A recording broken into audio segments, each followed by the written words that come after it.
စူချမ်းဆေးရုံခန်းတကားကိုတွန်းဖွင့်လိုက်တဲ့ကြမ်းကြမ်းဆေးရုံကလေးမှာမိနေတာမြင်လိုက်ရတယ်သူမျက်နှာကဖြူဖြောနေတယ်သူမမသိစိတ်ကမျက်မှောင်ကျုပ်လိုက်တယ်သူမမျက်လုံးထဲမှာစစ်ဆေးမြင်းမြန်းခြင်းနဲ့အရေးအယောင်လေးကြမ်းကြမ်းအားနှဲစွာနဲ့နှစ်ကြိမ်ချောင်းဆိုးလိုက်တယ်ရန်ချန်ဘလို့လဲကလေးနေကောင်းရဲ့လားသူကတော်တော်ငယ်သေးတာဒါကသူ့အတွက်တော်တော်လေးစိတ်တယ်ရာရစီမှာပဲဒါတွေအားလုံးကကူရန်ကြောင့်ပဲဒီလိုမျိုးထွက်သွားတာသူ့သားကိုတောင်ဂယုမဆိုင်ဘူးဒီလောကမှာဒီလောက်တာဝန်မဲ့တဲ့သူဘယ်လိုလုပ်ရှိနိုင်ရတာလဲကျွန်တော်ရန်ချမ်းကိုတွားကြည့်ရမယ်အဲ့ဒီလိုပြောပြီးကတင်ပေါ်ကဆင်းဖို့ပြင်ပေမဲ့တားဆီးခံလိုက်ရတဲ့စူချမ်းရဲ့လေတံကရင်ကျေးပြီးထိန်းချုပ်ထားတယ်သူကအဖေပြီးတလားမပြီးတဘူးလားဆိုတာတခြားသူတွေဆုံးဖြတ်ဖို့မဟုတ်ပါဘူးကြံချန်ကစူချမ်းရဲ့အေးဆက်ဆက်ဘေးတိုက်ပုံစံကိုမော့ကြည့်ပြီးခဏလောက်မြင့်တက်သွားခဲ့တယ်ပုံမှန်အားဖြင့်သူ့ကိုညင်သားစွာဆက်ဆံလေးရှိတဲ့မျက်နှာပေါ်မှာအပြုံးတပွင့်မှမရှိဘူးအေးဆက်လုံးလို့ကြောက်စရာကောင်းတဲ့သူလက်သီးတွေကိုမအောက်နိုင်ပဲစုပ်ကင်ထားခဲ့တယ်စူချမ်းကျွန်တော်တို့ကြားကနှစ်ပေါင်းများစွာတန်ရောစင်နေဆိုရင်မင်းကျွန်တော်ကိုတခြားတယောက်လိုဘယ်လိုသတ်မှတ်နိုင်ရတာလဲအဲ့ဒီလိုပြောပြီးနောက်သူ့အတန်ကိုတိုးလိုက်တယ်ကျွန်တော်တော်တော်လောသွားပြီးစကားတခွန်းပြောမိလို့ပါဒါပေမဲ့ဒီပြန်ပေးဆွဲမှုကတကယ်ပဲကြောက်စရာကောင်းတယ်ကျွန်တော်လိုလူကြီးတောင်ကြောက်ခဲ့ရတာကျွန်တော်ရန်ချမ်းကြီးပြင်းလာတာကိုလည်းကြည့်နေခဲ့တာသူ့အတွက်တကယ်ပဲစိတ်မကောင်းဖြစ်မိတယ်စူချမ်းရဲ့ဘေးမှာချိတ်ထားတဲ့လက်တွေအနှဲငယ်တင်းကျပ်သွားခဲ့တယ်။သူမကြံချမ်းစီစိုက်ကြည့်တဲ့အကြည့်ကအေးဆက်မှုတွေနဲ့ပြည့်နေတယ်။မင်းတကယ်ပဲကြောက်စရာကောင်းတယ်လို့ခံစားရရင်ဘာဖြစ်လို့မင်းကိုယ်တိုင်ရိုက်ကူးတဲ့ဒီဇလန်းကိုဖန်တီးဖို့ရန်ချမ်းကိုပြန်ပေးဆွဲခိုင်းရတာလဲ။ကြံချမ်းရဲ့ဖြူဖြောနေတဲ့မျက်နှာချက်ချင်းတင်းမာသွားခဲ့တယ်။သူအပြစ်ကင်းစင်စွာနဲ့စူချမ်းမင်းဘာတွေပြောနေတာလဲ။စူချမ်းကမရှင်းပြဘူး။သူမမျက်လုံးထဲမှာရှုပ်ထွေးမှုနဲ့စိတ်ပြတ်မှုအရေးအယောင်လေးနဲ့သူ့ကိုကြည့်နေခဲ့တယ်။တက်တေထောက်ထားတွေကျမမင်းကိုဖျက်ဆီးပေးပြီးနောင်ကြရင်ရန်ချမ်းရဲ့ရှိမှထပ်မပေါ်နဲ့တော့ကျမမင်းကိုနိုင်ငံခြားပို့ပေးမယ်ပြီးတော့မင်းရဲ့အနာဂတ်ဘဝအတွက်လည်းစီစဉ်ပေးမယ်ပြန်မလာနဲ့တော့အဲ့ဒီလိုပြောပြီးသူမလှည့်ပြီးထွက်ဖို့ပြင်ခဲ့တယ်ဒါပေမဲ့ကြံကြံကရှေ့တိုးလာပြီးသူမရဲ့ခါကိုမြင်းမြဲဖတ်ထားတယ်စူချမ်းကျွန်တော်ကိုမပို့ပါနဲ့ကျွန်တော်မားတာရှိရင်ပြင်နိုင်ပါတယ်နှစ်တွေအများကြီးကျွန်တော်တို့အမြဲတမ်းအတူတူရှိခဲ့ကြတာလေစူချမ်းကဘာမှမဖြစ်တယ်လို့ပဲသူ့လက်ကောက်ဝတ်ကိုဓာတ်ရိုက်ဆုပ်ကင်ပြီးသူ့ကိုဆွဲခွာချင်နေခဲ့တယ်ကြံချန်ကချက်ချင်းထိတ်လန့်သွားခဲ့တယ်စူချမ်းဘာဖြစ်လို့လဲကျွန်တော်ဒီတစ်ခါတော်တော်လောသွားမှန်းဝန်ခံပါတယ်ကျွန်တော်ကချစ်တဲ့သူနဲ့ပဲလက်ထပ်ချင်တာကျွန်တော်ဘာမှခဲ့လို့လဲရန်ချမ်းကတခြားသူရဲ့ကလေးဆိုတာကျွန်တော်ဂရုမစိုက်ပါဘူးကျွန်တော်သူ့ကိုနောင်ကြရင်တကယ်ပဲကောင်းကောင်းဆက်ဆံပါပါဒါပေမဲ့စူချမ်းကသူ့ကိုတွန်းထုတ်ပစ်လိုက်တယ်သူမရဲ့အေးဆက်ဆက်မျက်လုံးထဲမှာတန်တရားစိတ်အရေးရောင်လေးကျမနားမလဲဘူးမင်းချစ်တဲ့သူကကျမရဲ့ကွယ်လွန်သူအမဖြစ်တဲ့တာမဟုတ်ဘူးလားကျွန်တော်ချစ်တဲ့သူကအမြဲတမ်းမင်းပဲနှစ်တွေအများကြီးမင်းကပဲကျွန်တော်ဘေးမှာရှိနေခဲ့တာကျွန်တော်ကိုပြုစုပေးခဲ့တာချစ်ပေးခဲ့တာကျွန်တော်မွေးနေမင်းကျွန်တော်ထက်ပိုမှတ်မိတယ်ပြီးတော့ကျွန်တော်ဖုန်းဆက်တိုင်းမင်းအမြဲရှိနေတယ်မင်းကျွန်တော်ကိုမင်းရဲ့ကိုယ်ပိုင်လျောက်ကြားထက်ပိုကောင်းကောင်းဆက်ဆန်တယ်မင်းကျွန်တော်ကိုမချစ်ဘူးလို့ပြောနိုင်လို့လားဖြက်ခနဲ့သူမကောင်းတဲ့ကအကျော်တစ်ခုခုရုတ်တရက်ပြတ်တောက်သွားတယ်လို့ပဲစူချန်ကရန်ချန်ရဲ့လက်ကိုလှုပ်ပေးပြီးနောက်တလန်းဆုပ်လိုက်တယ်ကျမမင်းကိုပြုစုပေးတာကငါအမရဲ့နောက်ဆုံးဆန္ဒကိုဖြည့်ဆည်းပေးဖို့ပဲကျမမှာမင်းအပေါ်ရိုမန်တစ်ခံစားချက်မရှိဘူးပြီးတော့မင်းကိုလုံးဝလက်ထပ်မှာမဟုတ်ဘူးနိုင်ငံခြားသွားဖို့ကိုပိုင်လေရင်ဒီနေ့အစင်သစ်ဖြစ်လိမ့်မယ်မင်းမြန်မြန်ထွက်သွားတင်တယ်အဲ့ဒီလိုပြောပြီးနောက်စူချန်ကဆေးရုံခန်းထဲကနေနောက်လည်းမကြည့်ပဲထွက်လာခဲ့တယ်တစ်ချိန်တည်းမှာပဲကျွန်တော်ဖင်လန်နိုင်ငံမှာဒါတွေအားလုံးကိုဘာမှမသိခဲ့ဘူးကျွန်တော်ဖင်လန်နိုင်ငံမှာနေထိုင်ခွင့်ရခဲ့တယ်ဒေသခံတက္ကသိုလ်တစ်ခုမှာတက်ခဲ့ပြီးကျွန်တော်ရဲ့မပြီးမြောက်သေးတဲ့အိမ်မက်တန်တမန်ရေးရာစကားပြန်ဖြစ်လာဖို့ကြိုးစားဖို့စီစဉ်ခဲ့တယ်ကျောင်းမစခင်မှာကျွန်တော်နှစ်တွေကြာအောင်စုဆောင်းထားတဲ့ငွေတွေကိုသုံးပြီးအိမ်လေးတစ်လုံးဝယ်လိုက်တယ်စောင်းတွင်းကြရင်ဒီမှာအော်ရိုယာကိုမြင်ရတယ်လို့ကြားလိုက်ရတယ်ကျွန်တော်ကိုဘဝကိုပိုကောင်းကောင်းထိန်းချုပ်နိုင်အောင်ကူညီပေးတဲ့ကျွန်တော်ရဲ့ကိုယ်ပိုင်ဘဝကိုတော်တော်လေးမျှော်လင့်နေခဲ့တယ်ကျွန်တော်ဖင်လန်ဘာသာစကားကိုကိုယ်တိုင်သင်ယူခဲ့တယ်တစ်ချိန်တည်းမှာပဲဂျာမန်ဂျပန်နဲ့စပိန်ဘာသာစကားတွေကိုသင်ယူဖို့ရွေးချယ်ခဲ့တယ်တက္ကသိုလ်ဒုတိယနှစ်မှာကျွန်တော်နိုင်ငံတကာကျောင်းသားတွေအတွက်အထူးတင်တဲ့အစီအစဉ်တစ်ခုမှာအောင်မြင်စွာတက်ရောက်ခဲ့တယ်ကျွန်တော်ရဲ့အလုံများလာတဲ့စာချက်ချင်းနဲ့အလုပ်လုပ်ခြင်းဘဝမှာကျွန်တော်အတိတ်အကြောင်းကိုခဲရဲစွာပဲတွေးမိခဲ့တယ်စူချမ်းနဲ့ကျွန်တော်ရဲ့အိမ်တော်ရေးကဝေးကွာလာတဲ့အတိတ်တစ်ခုဖြစ်လာပုံရတယ်ဒီမှာကျွန်တော်ပဲလုံးဝလွတ်လပ်တဲ့သူတယောက်ဖင်လန်နိုင်ငံမှာ9နှစ်မြောက်မှာကျွန်တော်ဖင်လန်နိုင်ငံရှိတန်ယုံမှာအလုပ်ဝင်ခဲ့ပြီးတန်တမန်ရေးရာစကားပြန်ဖြစ်လာခဲ့တယ်ဒါပေမဲ့6နှစ်ကြာသွားပေမဲ့စူချမ်းကကျွန်တော်ကိုရှာဖို့ဘယ်တော့မှမရက်တန့်ခဲ့မှန်းကျွန်တော်မသိခဲ့ဘူးလက်အောက်ငယ်သားတယောက် Sharks Corporation ရဲ့ CEO ရုံးခန်းကလက်ထောက်ကသူ့မျက်နှာမှာပျော်ရွှင်စရာအမူအရာနဲ့ CEO ဆိုမစ္စတာကနဲ့ပတ်သက်တဲ့သတင်းရပါတယ်သူဖင်လန်နိုင်ငံရှိတန်ယုံမှာရှိနေပါတယ်စူချမ်းကသူမရဲ့ထိုင်ကုန်ကနေထွက်လိုက်တယ်သူမမျက်နှာပေါ်မှာရှားပါလာတဲ့ပျော်ရွှင်စရာအရေးရောင်လေးပေါ်လာခဲ့တယ်လက်ထောက်ကမအောက်နိုင်ပဲအံ့ဩသွားခဲ့တယ်သူမမျက်လုံးတွေကျဲလာခဲ့တယ်သူမကောက်ပြုံးတာကို6နှစ်အတွင်းမမြင်ဘူးမစ္စတာကသူမကိုကွာရှင်ကလေးကသူမဒေါ်လာဘီလီယံပေါင်းများစွာတန်တဲ့စာချုပ်ကိုအောင်မြင်စွာညှိနှိုင်းနိုင်တော့မှသူမဘယ်တော့မှဒီလိုမပြုံးဘူးစူချမ်းကထွက်ဖို့ပြင်ပေမဲ့တကားဝါရောက်တော့ပြန်လှည့်လာခဲ့တယ်ကျမသူ့ရဲ့လက်ရှိအသေးစိတ်ဖိုင်ကိုလိုချင်တဲ့ချက်ချင်းလုပ်ပြီးပျော်ရွှင်မှုလိုင်းတဘိုးတွေသူမရင်ထဲမှာတိုးပွားလာခဲ့တယ်စူချမ်းကသူမနှုတ်ခမ်းလေးကိုပြုံးလိုက်မိတယ်သူမအကြည့်ကသူမစားပွဲပေါ်ကမိသားစု3ယောက်ရဲ့ဓာတ်ပုံစီကြားရောက်သွားခဲ့တယ်သူမလက်ချောင်းတွေကကျွန်တော်ရဲ့ညင်သာတဲ့မျက်နှာပေါ်မှာမေတ္တာရှိရှိပုတ်တက်နေခဲ့တယ်ကျမတို့ကြားကနားလည်မှုလွဲတာကိုတေးတေးချာချာရှင်းပြပြီးမင်းကိုကျမပေးစီပြန်လာခိုင်းပါပါကျွန်တော်စူချမ်းနဲ့ရန်ချမ်းတို့ရဲ့လက်ရှိဘဝအကြောင်းကိုဘယ်တော့မှကိုယ်တိုင်ဥဆောင်ပြီးမစုံစမ်းခဲ့ဘူးကျွန်တော်အမြင်အရသူတို့ဆန္ဒရှိတဲ့အတိုင်းရခဲ့ကြမှာပဲသူတို့ကျင်းတဲ့လင်းယောက်ျားနဲ့အဖေကိုရခဲ့ကြမှာပဲကျွန်တော်နေတိုင်းနိုင်ငံအသီးသီးအတွက်အစည်းအဝေးတွေတက်ရောက်ပြီးစာရွက်စာတမ်းတွေကိုဘာသာပြန်ပေးနေရတဲ့ဘဝကအလုံးများပေမဲ့ပြည့်စုံနေခဲ့တယ်တရက်မှာကျွန်တော်ခေါင်းဆောင်ကတရုတ်ဘာသာစကားနဲ့ရေးထားတဲ့စွမ်းရည်စီမံကိန်းအဆိုပြုချက်အသစ်တစ်ခုကျွန်တော်စီယူလာတဲ့အထိပဲဂူယန်မင်းကကျွန်တော်တို့ဌာနမှာအစွမ်းထက်ဆုံးသူပဲဒီအဆိုပြုချက်ကဖင်လန်နိုင်ငံအမျိုးသားကုန်သွယ်မှုမြင့်တင်ရေးဗျူရိုကတော်တော်လေးတန်ဖိုးထားတယ်မင်းဘာသာပြန်လုပ်ကိုအမြန်ဆုံးပြီးအောင်လုပ်ပေးနိုင်လိမ့်မယ်လို့မျှော်လင့်ပါတယ်ကျွန်တော်စီမံကိန်းဖိုင်ကိုကြည့်လိုက်တယ်အဲ့ဒါက1 မီတာလောက်မြင့်တယ်ပွင့်ပွင့်လင်းလင်းပြုံးပြလိုက်တယ်စိတ်ချပါဆရာကျွန်တော်တာဝန်ကိုပြီးအောင်လုပ်ပါမယ်လို့အာမခံပါတယ်ဒါပေမဲ့ကျွန်တော်ဒီစီမံကိန်းဖိုင်ကိုဖွင့်လိုက်တဲ့အခါအဲ့ဒါက Sharks Corporation ရဲ့အဆို ဆိုပြုချက်မှန်တိလိုက်ရတဲ့စူချန်အဲ့ဒီရင်းနှီးတဲ့ပုံရိပ်ကျွန်တော်စိတ်ထဲပြန်ပေါ်လာခဲ့တယ်ကျွန်တော်ကောင်းခါလိုက်တယ်အသက်ပြင်းပြင်းရှူပြီးကိုနှစ်သိမ့်လိုက်တဲ့ CX Corporation ရဲ့စီမံကိန်းတွေကတကမ္ဘာလုံးကိုလွှမ်းခြုံထားတာပဲသူမဖင်လန်မှာစီမံကိန်းအသစ်တစ်ခုစတင်ကျင်တာတော်တော်လေးပုံမှန်ပါပဲတိုက်ဆိုင်မှုတက်ပဲဖြစ်ရမယ်ရက်ပေါင်းများစွာအေးရေးပြက်ပြီးနောက်ကျွန်တော်ဘာသာပြန်ထားတဲ့စီမံကိန်းအဆိုပြုချက်ကိုယူပြီးကျွန်တော်ခေါင်းဆောင်ရဲ့ရုံးခန်းတကားကိုခောက်လိုက်တဲ့ခေါင်းဆောင်ကစာမျက်နှာအနှဲငယ်လှန်ကြည့်ပြီးထက်ခါခေါင်းမြင့်ပြတယ်မင်းကတကယ်ပဲအစင်းမြင့်အရာရှိတွေစစ်ဆေးလာတော့ကချီကျူးခဲ့တဲ့သူပြီးတာပဲမင်းရဲ့အလုပ်ချင်းဝတ်ကတကယ်ပဲထူကြတယ်ကျွန်တော်ခေါင်းဆောင်နဲ့နှစ်ကြာအလုပ်လုပ်ခဲ့ရတာသူ့ကိုယ်ကိုယ်သွေးကိုကျွန်တော်နားလဲပါတယ်သူတစုံတစ်ယောက်ကိုချီကျူးလာရင်အဲ့ဒါကခက်ခဲတဲ့တာဝန်တဲ့ခုဆောင်ကြုံနေပြီလို့ကျင်းတီဆိုလိုတာပဲဒါပေမဲ့ကောင်းတဲ့စကားတွေကိုဘသူကမကြားချင်ပဲနေမှလဲကျွန်တော်ဌာနကလုတ်ဖို့ကိုင်ဘက်အများစုကသူ့စီကချီကျူးစကားကြားပူးကြတယ်ပင်လေဓာတ်ပြတင်ဖို့ပေါ်လှည့်စားခံရတဲ့အထိပဲဆရာပက်လည်းပြောမနေပါနဲ့တော့အလုပ်တာဝန်ရှိရင်တိုက်ရိုက်ပဲပေးလိုက်ပါချီကျူးစကားနည်းနည်းပူပြောရင်ကျွန်တော်အမိကကောင်းကင်ပေါ်အထိလှုပ်ခါနေလိမ့်မယ်ကျွန်တော်တို့ရဲ့မိခင်နိုင်ငံက Su Corporation ဖင်လန်ကိုကွင်းစင်းစစ်ဆေးဖို့လာလိမ့်မယ်ဖင်လန်ဘက်ကလည်းဒါကိုတော်လေးတံမိုးထားတယ်ကျွန်တော်ရဲ့တန်တမန်ရေးရာစကားပြန်လုပ်ဒီတခါကျွန်တော်မင်းနာမည်ကိုစည်ရင်သွင်းပြီးကျွန်တော်တို့နေတိုင်းအလုပ်လုပ်နေရတာပဲဘဝကလည်းဟန်ချက်ညီရမယ်မင်းအခုထိလူပြိုကြီးပဲမဟုတ်လား Su Corporation ရဲ့ကိုယ်စားလှယ်ကငငယ်ရွယ်နဲ့အစွမ်းထက်တဲ့သူပဲဒီအခွင့်အရေးကိုယူပြီးမင်းတို့နှစ်ယောက်တယောက်နဲ့တယောက်နည်းနည်းလောက်မိတ်ဆက်ကြတာပေါ့ကျွန်တော်ရင်ထဲတုံ့လောက်သွားခဲ့တယ် Su Corporation စူချမ်းသာမဖြစ်နိုင်ပါဘူးဘလို့ဖြစ်လို့ဒီလိုတိုက်ဆိုင်ရမှာလဲSu Corporation ရဲ့ကိုယ်စားလှယ်ဖင်လန်ကိုရောက်တဲ့အခါကျွန်တော်ခေါင်းဆောင်ကကျွန်တော်ကိုလေစိတ်စီခေါ်သွားပြီးကြိုးဆိုခဲ့တယ်။ဂူရန်ဖင်လန်ဘက်က Su Corporation ရဲ့ကိုယ်စားလှယ်အတွက်ညစာပြင်ဆင်ထားတဲ့ပတ်ဝန်းကျင်ကတိတ်ပြီးတရားဝင်ဖြစ်မှာမဟုတ်ဘူး။ဒါကြောင့်မင်းဘာသာပြန်တဲ့အခါနည်းနည်းစိတ်အေးလက်အေးနေလို့ရပါတယ်။တင်းကျပ်နေဖို့မလိုပါဘူး။ကျွန်တော် Su Corporation ရဲ့ကိုယ်စားလှယ်ကိုနောက်မှမင်းနဲ့မိတ်ဆက်ပေးမယ်။သူစကားပြောပြီးနောက်ကျွန်တော်ခေါင်းဆောင်ကကျွန်တော်နောက်ကတစုံတစ်ယောက်ကိုလက်ဝဲရမ်းပြနေတာမြင်လိုက်ရတယ်။ CEO စူဒီမှာကျွန်တော်ခေါင်းဆောင်ကကျွန်တော်လက်ကိုဆွဲပြီးရှုခင်းညွန်စီလမ်းလျှောက်သွားခဲ့တယ်။ကျွန်တော်မြင်တက်နေတော့ပဲဘာမှမတွေးနိုင်သေးဘူး။6နှစ်ကြာသွားပြီးအချိန်ကသူမအပေါ်ဘာမှသားမှချမ်းမထားခဲ့ဘူးပုံရတယ်။သူမအရင်လိုပဲတိတ်ဆိတ်ပဲကျွန်တော်ခေါင်းဆောင်ကကျွန်တော်ကိုရှီတိုခိုင်းပြီးပြုံးလေးမိတ်ဆက်ပေးတဲ့အထိပဲ CEO စူကျွန်တော်မိတ်ဆက်ပေးပါရစေဒါကကျွန်တော်တို့ရဲ့ဖင်လန်နိုင်ငံတန်ယုံကပါသူကဒီတစ်ခါရှင်းရဲခီးစဉ်အတွက်လိုက်ပါမယ်စကားပြန်ဖြစ်ပါလိမ့်မယ်ကျွန်တော်တို့ဝါကရဲ့ငယ်ရွယ်ပြီးချုံမောတဲ့ရုပ်ရည်ကိုမကြည့်ပါနဲ့သူကဘာသာစကား၅မျိုးကိုကျွမ်းကျင်စွာပြောနိုင်ပါတယ်ကျွန်တော်ရှိကစူချမ်းကကျွန်တော်ကိုမျက်တောင်မခတ်ပဲစိုက်ကြည့်နေခဲ့တယ်သူမမျက်လုံးတွေကစစ်ဆေးမြင်မှုတွေနဲ့ပြည့်နေပြီးဖော်ပြလို့မရတဲ့စိတ်ခံစားချက်အရေးအယောင်လေးကျွန်တော်ပြုံးပြီးလက်ကမ်းပေးလိုက်တယ်ကျွန်တော်အမူအရာကယဉ်ကျေးပြီးဝေးကွာတဲ့ CEO စူဝမ်းတာပါတယ်သူမကျွန်တော်ကိုစက္ကန့်နှဲငယ်စိုက်ကြည့်နေခဲ့တယ်။သူမမျက်လုံးထဲမှာဖော်ပြလို့မရတဲ့စိတ်ခံစားချက်တွေတော်တော်ကြာအောင်နေပြီးမှသူမလက်ကမ်းပေးပြီးကျွန်တော်လက်ကိုစုပ်ကိုင်လိုက်တယ်။စူချမ်းနဲ့ဆုံရတာမထင်မှတ်ထားတဲ့အရာပဲကျွန်တော်မြန်ပြီးအောင်လုပ်ပြီးကျွန်တော်လက်ကိုဆွဲခွာချင်ပေမဲ့သူမကမြဲစုပ်ကိုင်ထားပြီးလွတ်မပေးဘူးကျွန်တော်နှစ်ကြိမ်စူးစမ်းကြည့်တယ်ကျွန်တော်မအောင်နိုင်ပဲမျက်မှောင်ကျုပ်လိုက်တယ်ကျွန်တော်လေတံကပို့ပြီးပြတ်သားသွားခဲ့တယ် CEO စူတာကဘာကိုဆိုလိုတာလဲကျွန်တော်တို့ဘေးကခေါင်းဆောင်ကသူမကိုကြည့်တယ်အဲ့ဒီနောက်ကျွန်တော်ကိုကြည့်တယ်ပတ်ဝန်းကျင်ကမမှန်သဘောပေါက်လိုက်ပုံရပြီးအခြေအနေကိုအမြန်ထိန်းကြီးဖို့စူးစမ်းခဲ့တယ်စကပြန်ကျူရဲ့ချုံမောတဲ့ရုပ်ရည်နဲ့ထူးခြားတဲ့အရှိန်အဝါကလူတွေကိုအမြဲစိတ်လှုပ်ရှားစေတယ် CEO စူလည်းချွင်းချက်မဟုတ်ဘူးထင်တယ်စူချမ်းရဲ့မျက်လုံးတွေမှောက်မိုက်သွားခဲ့တယ်သူမကျွန်တော်လက်ကိုလွတ်ပေးပြီးရှာပါသူမနှုတ်ခမ်းလေးကိုတင်းကြပ်ပြုံးလိုက်မိတယ်တကယ်ပဲသူမဘာမှဆက်မပြောတော့ဘူးအဲ့ဒီအစားကျွန်တော်ဆန္ဒရှိတဲ့အတိုင်းသူမလွတ်ပေးလိုက်တယ်ညစာပါတီအမြန်စတင်ခဲ့တယ်ကျွန်တော်သူမကိုကျွန်တော်စိတ်ထဲမဝင်ခိုင်းဘူးခဏတာအပြန်လန်ဆက်ဆံမှုပဲလေပါဖြစ်လဲသူမကျွန်တော်အတွက်ဒီကိုလာတာမဖြစ်နိုင်ပါဘူးအဲ့ဒီလိုတွေးပြီးကျွန်တော်စိတ်အေးလက်အေးဖြစ်သွားပြီးစူချမ်းရဲ့ဘေးမှာထိုင်ကစာကြောင်းတစ်ကြောင်းချင်းစီကိုအေးစစ်စစ်ဘာသာပြန်ပေးနေခဲ့တယ်အဲ့ဒီအမျိုးသမီးကသူမရဲ့ခြေထောက်ရှိတွေကိုချိတ်ထားတယ်သူမရဲ့ကိုဟန်နေထားကယဉ်ကျေးပြီးမြင့်မြတ်တဲ့နားထောင်နေတော့သူမအနေငယ်ရှိတိုးလာခဲ့တယ်ကျွန်တော်ခဏလောက်ရက်တက်မအောင်နိုင်ခဲ့ဘူးကျွန်တော်တို့ရဲ့အပြန်လန်စိတ်ကုန်စရာကောင်းတဲ့9နှစ်ကြာအိမ်တော်ရေးမှာသူမကကျွန်တော်ပြောတာကိုဒီလောက်အလေးနဲ့နားထောင်ဘူးတာမရှိခဲ့ဘူးကျွန်တော်ရင်ထဲနာကျင်ရတယ်သူမအတွက်မဟုတ်ဘူးကိုအတွက်စူမီသားစုရဲ့တမက်ဆိုတဲ့အခွန်ထဲမှာပိတ်လောင်ခံခဲ့ရတယ်ကျွန်တော်ရဲ့ဝိညာဉ်ကျွန်တော်ဝိညာဉ်လွတ်လပ်ခွင့်မရခဲ့တဲ့နှစ်တွေအတွက်ပဲကျေးဇူးတင်ပါတယ်ကျွန်တော်နောက်ဆုံးတော့ထွက်ပြေးနိုင်ခဲ့ပြီးအခုစူချမ်းရဲ့အတန်ဆက်ထွက်ပေါ်လာတယ်ကျွန်မဖင်လန်နိုင်ငံရဲ့အခွန်နဲ့အလုသမားဥပဒေအကြောင်းသိချင်တယ်သူမအတန်ကတိုးပြီးနေတဲ့စာကြောင်းတကြောင်ချင်းစီပြီးနောက်သူမကျွန်တော်ကိုတိတ်ဆိတ်ကြည့်လိုက်မယ်အဲ့ဒီအကြည့်က ACB အာယုံဆိုင်နေတယ်ကျွန်တော်မသိစိတ်ကသူမရဲ့အကြည့်ကိုရှောင်လိုက်တယ်အလုကအလုပဲကျွန်တော်တာဝန်ကိုပြီးအောင်လုပ်ခဲ့တယ်ဒီညစာပါတီနှစ်ဦးနှစ်ဖက်ကြားညှိနှိုင်းမှုတွေတော်တော်လေးချောမွေ့ပြီးဆုံးသွားခဲ့တယ်ကျွန်တော်တို့ဖင်လန်နိုင်ငံရဲ့နှင်းကြနေတဲ့လေထဲမှာလမ်းခွဲတဲ့အခါကျွန်တော်လက်စည်းကိုတင်းကျပ်လိုက်တယ်တိုးရည်လက်အိတ်ကိုဝစ်ပြီးစူချမ်းကိုနှုတ်ဆက်လိုက်တယ် CEO စူရှင်းနဲ့အတူအလုပ်လုပ်ရတာဝမ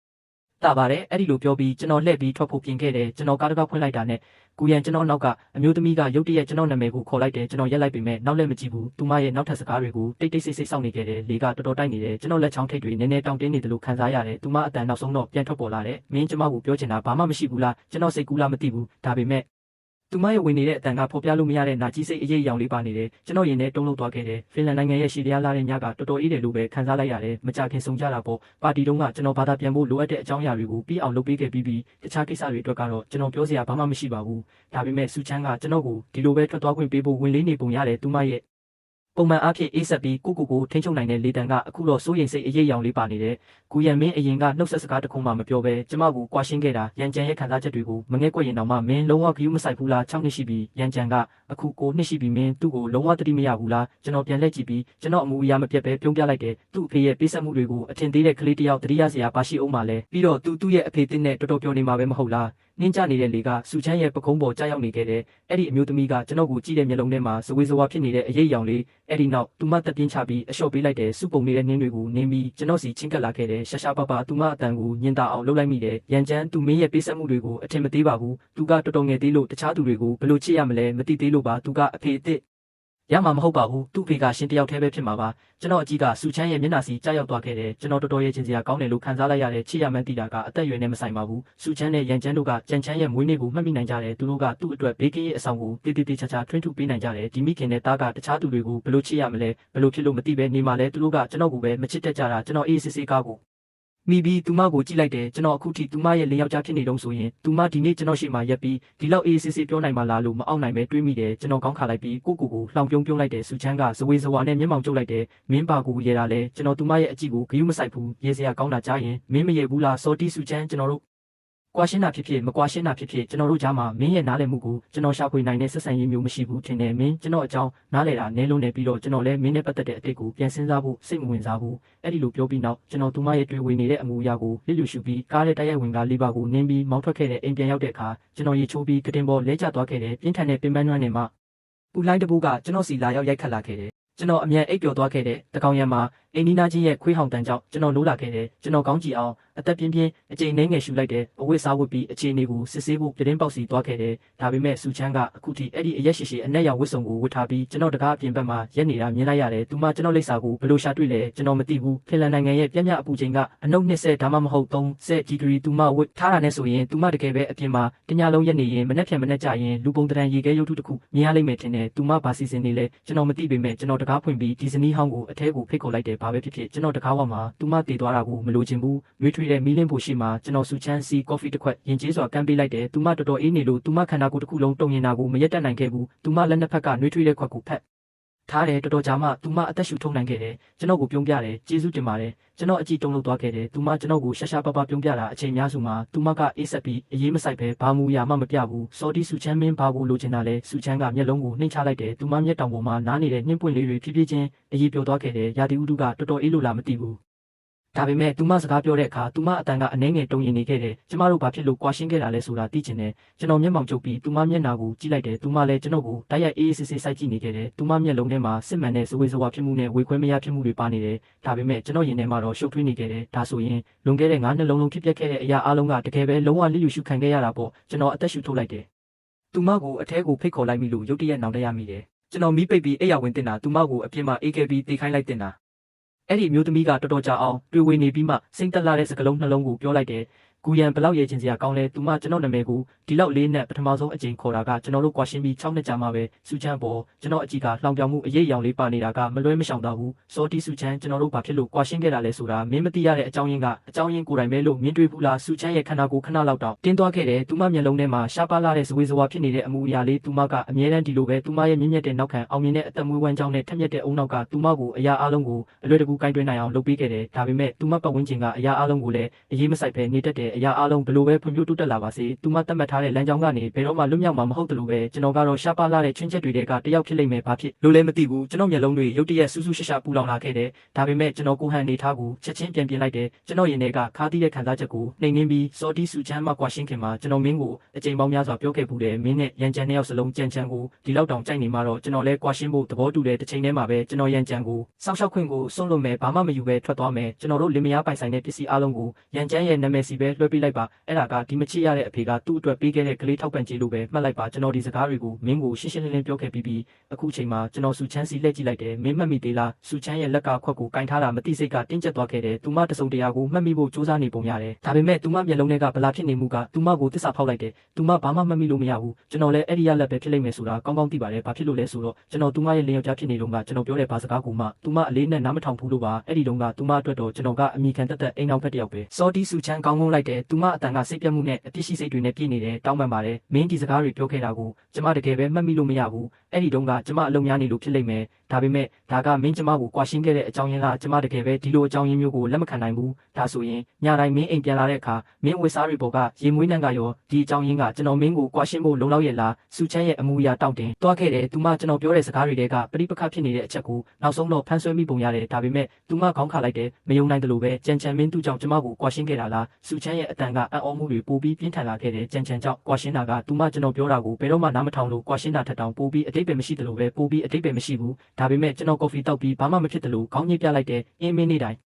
ကြံချန်ရဲ့အနက်နဲ့အိမ်ပြန်လာခဲ့တာရန်ချန်သူကတစားစားဦးလေးကြောင့်ကိုဖေဖေတစ်ဖြစ်စေခြင်းတဲ့အကြောင်းပြောနေခဲ့တာမင်းကျွန်တော်ကိုစူမီသားစုရဲ့တမက်ဆိုတဲ့အစင်တန်းကိုအရှက်မရှိဖက်တွေထားဖို့မျှော်လင့်နေခဲ့တာလားကျွန်တော်အဲ့ဒီအစင်တန်းကိုဘယ်တော့မှဂရုမစိုက်ခဲ့ဘူးစူချန်ကျွန်တော်လက်ညှိုးကိုမြောက်ပြီးသူမရှိမှဝေယမ်းပြလိုက်တယ်ဒါကတန်တရားမဟုတ်ဘူးမင်းကြံချန်ကိုပွဲမျိုးမျိုးကိုခေါ်သွားတော့ကတခြားသူတွေကိုဘာတွေဝေခြင်းမရှိပဲသူ့ကိုမိတ်ဆက်ခွင့်ပေးခဲ့တော့ကမင်းရဲ့တငယ်ချင်းတွေကျွန်တော်ကိုလောင်ပြောင်ပြီးမင်းနဲ့ကြောင်ချန်ခွင်တို့ကပိုလိုက်ဖက်တယ်လို့ပြောခဲ့ကြတော့ကမင်းကွာရှင်းစာချုပ်ကိုတစ်ချက်မကြည့်ပဲလက်မှတ်ထိုးခဲ့တော့ကကြံချန်နဲ့အတူစောစောထွက်သွားဖို့ပဲမင်းလက်မှတ်ထိုးခဲ့တာမင်းဖောက်ပြန်တာဖြစ်ဖြစ်မဖောက်ပြန်တာဖြစ်ဖြစ်အဲ့ဒါကအရေးမကြီးတော့ဘူးကျွန်တော်မင်းကိုကွာရှင်းခဲ့တာကျွန်တော်ပြောခဲ့တယ်လို့ပဲဆွေမိသားစုရဲ့တမက်ဆိုတဲ့လှောင်အိမ်ထဲမှာပိတ်လောင်မခံချင်တော့လို့ပဲစော်တီစုချမ်းမင်းအမိခံတက်တက်အဲ့ဒီရုပ်သေးရုပ်ဖြစ်ချင်လားကျွန်တော်ဘယ်တော့မှမလိုချင်ဘူးစော်တီစုချမ်းရဲ့မျက်တောင်လေးတွေတုံရင်နေခဲ့တယ်သူမတော်တော်ကြာအောင်စကားတခုမှမပြောဘူးသူမကျွန်တော်ဒီလိုအရာတွေပြောလိုက်မယ်လို့မှန်းဆမထားမိလို့ဖြစ်လိမ့်မယ်သူမလည်းကျွန်တော်ရဲ့အစ်စ်အမှန်ခံစားချက်တွေကိုဂရုမစိုက်လို့ဖြစ်လိမ့်မယ်သူမကတော့သူမရဲ့ရှုံးနိမ့်မှုကိုပြန်လည်သုံးသပ်ဖို့အခွင့်အရေးပဲလိုချင်တာဒါပေမဲ့ကျွန်တော်အမြင်အရဒါတွေဘာမှမလိုပါဘူးဘာဖြစ်လို့လဲဆိုတော့သူမကြံချန်ကိုကြိုက်လို့ပါသူမသူ့မွေးနေ့ကိုမှတ်မိလိမ့်မယ်လက်ဆောင်တွေနဲ့အံ့ဩစရာတွေကိုတေးတေးချာချာပြင်ဆင်လိမ့်မယ်ပြီးတော့သူ့ကြိုက်တွေကိုကိုယ့်လက်ဘဝလိုသိလိမ့်မယ်သူမကြံချန်ကိုချစ်တယ်ဒါကြောင့်ကျွန်တော်ရဲ့ဒီရှုံးနိမ့်မှုကသူမရဲ့အနာဂတ်အိမ်တော်ရေးဘဝမှာပေါ်လာမှာမဟုတ်ဘူးကျွန်တော်လက်မြောက်ပြီးနာယီကိုတစ်ချက်ကြည့်လိုက်တယ်မနက်၄နာရီခွဲရှိပြီးပြင်ပန်းတွဲနယ်မှုလိုင်းတပုတ်ကကျွန်တော်စီလာရောက်ရိုက်ခတ်ခဲ့တယ်ကျွန်တော်သူမကိုထွက်ခွာခိုင်းဖို့ပစက်ဟလိုက်တယ်စော်တီစုချန်မင်းအခုတိကျင်တာအားလုံးကိုနားလည်သွားပြီမဟုတ်လားမြန်မြန်အိမ်ပြန်ပါကျွန်တော်နားဖို့လိုတယ်ကျွန်တော်စကားမဆုံးခင်မှာပဲတော်တော်လေးရှင်းလင်းပြီ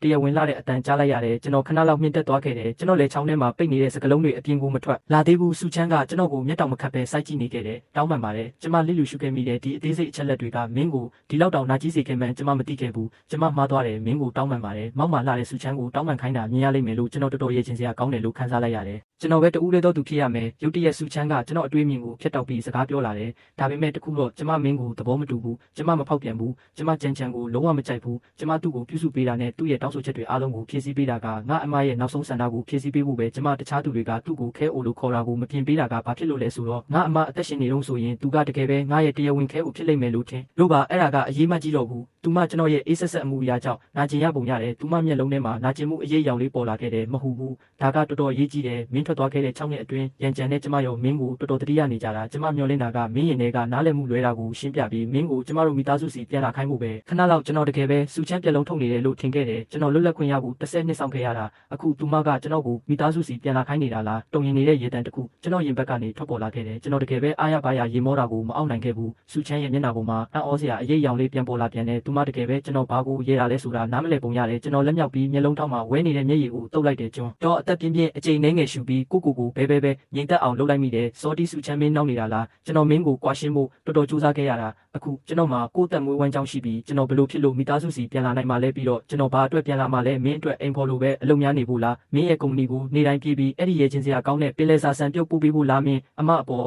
အပြစ်ရှိစိတ်ရှတိနေတယ်မင်းသူမရဲ့နောက်ဆုံးဆန္ဒကိုဖြည့်ဆည်းပေးပြီးကြံကိုကောင်းကောင်းပြုစုပေးခြင်းတယ်ဒါပေမဲ့ကျွန်တော်ကိုအထဲကိုဆွဲသွင်းဖို့မလိုပါဘူးဟုတ်လားဘာပဲဖြစ်ဖြစ်ကျွန်တော်မင်းအမအကြောင်းဘာမှမသိဘူးကျွန်တော်ကြံအကြောင်းဘာမှမသိဘူးပြီးတော့ကျွန်တော်မင်းအကြောင်းဘာမှကိုမသိဘူးစူချမ်းတစ်ခုခုထပ်ပြောချင်ပေမဲ့ကျွန်တော်တကားစီလမ်းလျှောက်သွားပြီးအားနဲ့ဆွဲဖွင့်လိုက်ပြီးစုပုံနေတဲ့နှင်းတွေကိုတဲဆောင်လာတဲ့အေးဆက်တဲ့လေကအထဲကိုပြေးဝင်လာခဲ့တယ်ထွက်သွားကျွန်တော်ကိုဒုတိယအကြိမ်ပြောခိုင်းဖို့မလုပ်နဲ့စူချမ်းနောက်ဆုံးတော့ထွက်သွားခဲ့တယ်ဒါပေမဲ့ကျွန်တော်ပင်ပန်းနေပေမဲ့အဲ့လိုမရဘူးကျွန်တော်ကိုအဲ့ဒီလိုပဲဖိအားပေးပြီးမနဲ့တိုင်အောင်နိုးနေခဲ့တဲ့အဲ့ဒီနောက်နိုင်ငံခြားရေးဝန်ကြီးဌာနရဲ့ဘာသာပြန်ဌာနမှာအလုပ်သွားဖို့ကိုအနိုင်ဆွဲခေါ်ခဲ့ရတယ်ဒါပေမဲ့ကျွန်တော်ရုံးခန်းကိုရောက်တာနဲ့ခေါင်းဆောင်တယောက်ကျွန်တော်ရှိမှရက်ပြီးစိတ်ရင်းမှန်နဲ့ပြောလာတယ်ဂူရန်မင်းဒီမှာအလုပ်ဝင်တာမကြသေးပေမဲ့မင်းရဲ့အပြုသဘောဆောင်တဲ့အလုပ်သဘောထားနဲ့အစွမ်းထက်တဲ့အရေးချင်းတွေကရှင်းရှင်းလင်းလင်းပဲဒီတစ်ခါမိခင်နိုင်ငံရဲ့ Siax Corporation ကဖင်လန်မှာစွမ်းရည်စီမံကိန်းအဆိုပြုချက်အသစ်တစ်ခုဖွံ့ဖြိုးတိုးတက်ချင်နေတယ်ဒါကကျွန်တော်တို့နိုင်ငံခြားဆက်ဆံရေးအတွက်လည်းတော်တော်လေးအကျိုးရှိလိမ့်မယ်ဖင်လန်နိုင်ငံရဲ့သက်ဆိုင်ရာဌာနတွေကခေါင်း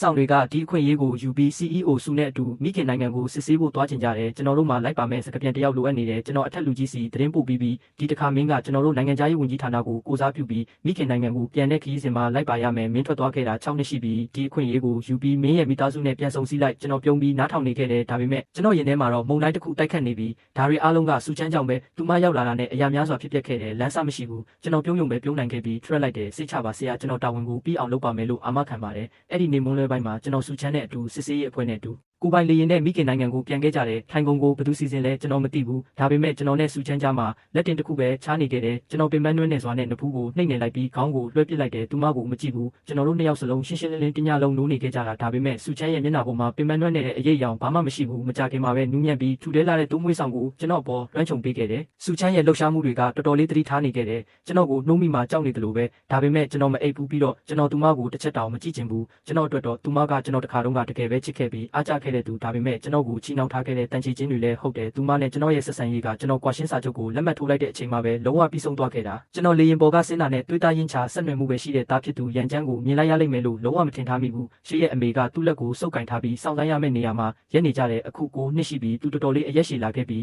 သူ့မျက်လုံးတွေမြင်မြန်းနေခဲ့တယ်သူကျွန်တော်ကိုမြင်လိုက်တဲ့အချိန်မှာပဲအာရပါရအော်ဟစ်လိုက်တယ်ဖေဖေစစ်စေးရဲ့အဖွဲ့ကခေါင်းဆောင်တွေတယောက်နဲ့တယောက်ကြည့်လိုက်ကြတယ်တယောက်ယောက်ကတိုးတိုးလေးမေးတယ်ဘာတွေဖြစ်နေတာလဲကျွန်းတော်ရင်ကျေးစွာပြုံးပြီးဘာမှမဖြစ်တယ်လို့ပဲဖြေလိုက်တယ်ဒီတငယ်ချင်းလေးကသူ့အဖေကိုမတွေးလို့ထင်တယ်စူချမ်းကျွန်တော်ဘေးမှာချက်ချင်းပဲမျက်နှာမှောက်မိုက်သွားခဲ့တယ်သူမဖင်လန်ဘာသာစကားကိုနားလည်နိုင်မှသိလိုက်ရတယ်ရန်ချမ်းပြေးလာခြင်းပေမဲ့ရှူရဲ့အမေကဆွဲထားလိုက်တယ်ဒီရင်ကျေးလာတဲ့အမျိုးသမီးကြီးကသူ့ကိုဆက်ပြီးငိုပြီးပြဿနာရှာခိုင်းဖို့မလုပ်ဘူးရှူရဲ့အမေကအဖေနဲ့တားဆုံတွေးခွင့်ပေးဖို့စေတနာနဲ့ဒီကိုလာတာကျင်းတင်မဟုတ်ပါဘူးသူမရန်ချမ်းကိုတုံးပြီးကျွန်တော်ကိုတခုခုလုပ်ဖို့ဖိအားပေးချင်တာဖြစ်လိမ့်မယ်ဒါပေမဲ့အခုကျွန်တော်သူမစကားကိုနားထောင်ဖို့ဘာအကြောင်းရင်းမှမရှိတော့ဘူးဖင်လန်နိုင်ငံစစ်ဆေးရေးအဖွဲ့နဲ့အတူရှူကော်ပိုရေးရှင်းကိုတွားရောက်ကြည့်ရှုရရဲ့အနေငယ်တော်တော်လေးချုံချုံမွေ့မွေ့ပြီးဆုံးသွားခဲ့တယ်။ဘာပဲဖြစ်ဖြစ်စူချမ်းကအလုံးမှာဘယ်တော့မှမမားဘူး။ဒါပေမဲ့စစ်ဆေးမှုပြီးဆုံးတာနဲ့သူမကျွန်တော်စီလာရှာခဲ့တယ်။ရန်ချန်ကိုတွားကြည့်ဖို့ကျမနဲ့အတူအိမ်ပြန်မလာသူမင်းကိုတော်တော်တတိယနေတာကျွန်တော်ခေါင်းခါလိုက်တယ်။မေးလိုက်ပါသူကျွန်တော်ကိုအစကတည်းကမကြိုက်ခဲ့ဘူး။အခုကျွန်တော်ထွက်သွားခဲ့တာ6နှစ်ရှိပြီသူကျွန်တော်ကိုပို့ပြီးမုန်းနေမှာပဲ။သူကြံချန်ကိုကြိုက်တယ်သူ့ကိုသူ့အဖေလို့ခေါ်ခိုင်းလိုက်တာကမင်းရဲ့အမရဲ့နောက်ဆုံးဆန္ဒကိုဖြည့်ဆည်းပေးတယ်လို့ပဲ။မင်းကြံချန်နဲ့မြန်မြန်လက်ထပ်လိုက်တာပိုကောင်းမယ်မဟုတ်လား။အဲ့ဒါဆိုရင်နှစ်ဦးနှစ်ဖက်လုံးအတွက်ကောင်းတာပဲမင်းရဲ့အနာဂတ်လင်ယောက်ျားကသူ့ကိုမင်းနဲ့အတူပြုစုပေးဖို့မလိုတော့ဘူးစူချမ်းပင်ပန်းနှွဲ့နေစွာနဲ့တက်ပြင်းချလိုက်တယ်ကိုရန်ကျမတို့ဒီလိုမျိုးစကားပြောရမှာလား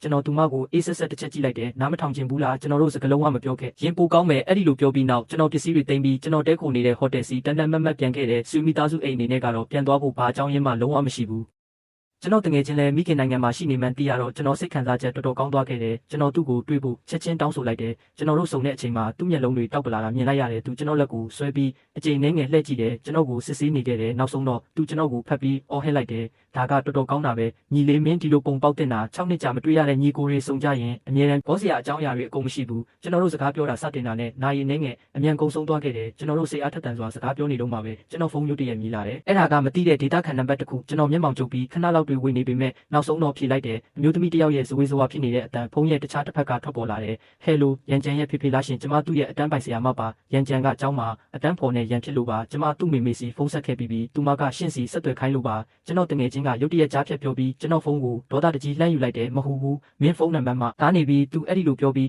ဖုန်းချပစ်လိုက်တယ်စူချမ်းသူမယူနေတာလားမင်းတို့နှစ်ယောက်ကွာရှင်းကြပြီးတော့မင်းဆောက်ရှောက်ခွင့်ကိုလည်းမလိုချင်ခဲ့ဘူးအခုမင်းပြန်လာတာရဲ့အနေငယ်ပဲရှိသေးတာသူမကတော့ပြဿနာပဲရှာနေတာသူစကားမဆုံးခင်မှာပဲဖုန်းထက်မြည်လာပြန်တယ်ကျွန်တော်ပြန်ဖြေလိုက်တယ်ဆရာမကဖုန်းရဲ့တခြားတစ်ဖက်ကသူမလေတန်ကစိုးရိမ်စိတ်နဲ့တီးမခံနိုင်စရာဖြစ်နေတယ်ရန်ကျန်းရဲ့ဖေဖေကျမအခုဒီမှာပါရှင့်ကိုအမြန်ဆုံးဒီကိုလာစေချင်ပါတယ်လို့တောင်းဆိုရပါမယ်လူကြီးတွေရဲ့ကိစ္စတွေကကလေးရဲ့ရုပ်ပိုင်းဆိုင်ရာနဲ့စိတ်ပိုင်းဆိုင်ရာဖွံ့ဖြိုးတိုးတက်မှုကိုမထိခိုက်စေသင့်ဘူးပြီးတော့ရန်ကျန်းကသူ့အတန်းဖော်ရဲ့ခေါင်းကိုခွဲပစ်လိုက်တယ်တခြားမိဘကဒဏ်ရာရတဲ့ကလေးကိုဆေးရုံခေါ်သွားဖို့ရှင့်ကိုတောင်းဆိုနေတယ်ကျွန်တော်လမ်းစားမရှိဘူးကျွန်တော်နဲ့တငယ်ချင်းကျောင်းစီအမြန်သွားခဲ့ရတယ်ဆရာမရဲ့ရုံးခန်းထဲမှာကလေးနှဲငယ်ဖုံတွေအပြည့်နဲ့ဒါပေမဲ့တခြားကလေးတွေအားလုံးမှာမိဘတွေရှိကြတယ်ဒဏ်ရာရတဲ့ရန်ကျန်းမှာပဲဘယ်သူမှမရှိဘူးသူ့နောက်မှာအတန်းဖော်ရဲ့မိဘကသူတို့ကလေးကိုဖတ်ထားတယ်ရန်ကျန်းကိုလက်ညှိုးထိုးပြီးဒေါသတကြီးဆဲဆူနေခဲ့တယ်ငငယ်ရွယ်ရွယ်နဲ့ဘလို့ဖြစ်လို့ဒီလောက်ရက်ဆက်ရတာလဲမင်းအဖေကမင်းကိုလူတွေကိုအတိတ်ပဲမရှိမရိုက်ဖို့မတင်ပေးဘူးလားဒီမိဘစကားမဆုံးခင်မှာပဲဘေးကကလေးတွေကမကောင်းတဲ့စိတ်နဲ့တဟီဟီရေမောကြတယ်အားလုံးအော်ဟစ်ကြတယ်သူ့မှာအဖေမရှိဘူး ရန်ကျန်းရဲ့မျက်လုံးတွေဒေါသကြောင့်ချက်ချင်းညီမြန်းလာခဲ့တယ်ဆရာခမီသားစုကသူ့အတွက်တရားဝင်ကိုခံပညာသင်တန်းတွေစီစဉ်ပေးခဲ့ပုံရတယ်ဒါပေမဲ့သူ့ပြိုင်ဘက်မှာမိဘကကာကွယ်ပေးနေတာလေကျွန်တော်ကိုတကားဝမှာမြင်လိုက်တဲ့အချိန်မှာပဲသူ့မျက်လုံးတွေဆူဆူရှာရှာနာကျင်ရပြီးညီမြန်းလာခဲ့တယ်သူ့မျက်လုံးထဲမှာမျက်ရည်တွေဝဲနေတာမြင်လိုက်ရတယ်ဒါပေမဲ့သူ့နှက်ခမ်းလေးကိုမြဲမြဲကိုက်ထားတယ်ခေါင်းလဲပြီးအေးအေးဆေးဆေးမမတ်ရက်လိုက်တယ်ကျွန်တော်ရန်ကျန်းရဲ့ခေါင်းမာမှုကိုဂယုမဆိုင်ဖဲအထဲကိုလမ်းလျှောက်ဝင်လိုက်တယ်ကျွန်တော်အကြည့်ကလူတိုင်းစီကြားရောက်သွားခဲ့တယ်ကျွန်တော်ရိုးရှင်းတဲ့မိတ်ဆက်စကားပြောလိုက်တယ်ကျွန်တော်ကရန်ကျန်းရဲ့ကိုယ်တိုင်မွေးထားတဲ့အဖေပါပြီးတော့ကျွန်တော်သူ့မိမိနဲ့ကွာရှင်းကြပြီးကျွန်တော်မှစောက်ရှောက်ခွင့်မရှိပါဘူးရော်ချင်းနဲ့ပတ်သက်ရင်မင်းတို့သူ့မိမိနဲ့စကားပြောလို့ရပါတယ်ရန်ကျန်းကမယုံနိုင်စရာကောင်းတဲ့အမှုအရာန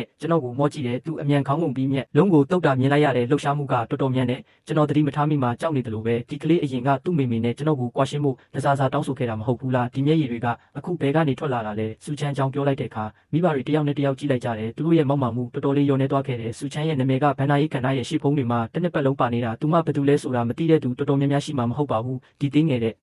ကိစ္စကဖြေရှင်းဖို့လွယ်ပါတယ်သူမကိုယ်တိုင်မပေါ်လာရင်တော့မှဒါပေမဲ့သူမကတော့ဒီကိစ္စကိုကျွန်တော်စီလွှတ်ပစ်ခဲ့တော့မယ်သူမကဒါကကျွန်တော်ရင်ထဲမှာအဖေတယောက်ရဲ့ခံစားချက်တွေကိုနှိုးဆော်ပေးလိုက်မယ်လို့ထင်နေတာလားသူမချစ်ချင်းမြတ်တာကအပြန်အလှန်ဖြစ်ဖို့လိုလဲဆိုတာမေ့သွားပြီလားရန်ကျန်းရဲ့ဖေဖေမင်း CEO စုနဲ့ကွာရှင်းရင်တော့မှရန်ကျန်းလူရိုက်တဲ့ကိစ္စနဲ့ပတ်သက်ရင်မင်းကျွန်တော်တို့ကိုရှင်းပြရမယ်မဟုတ်လားကျွန်တော်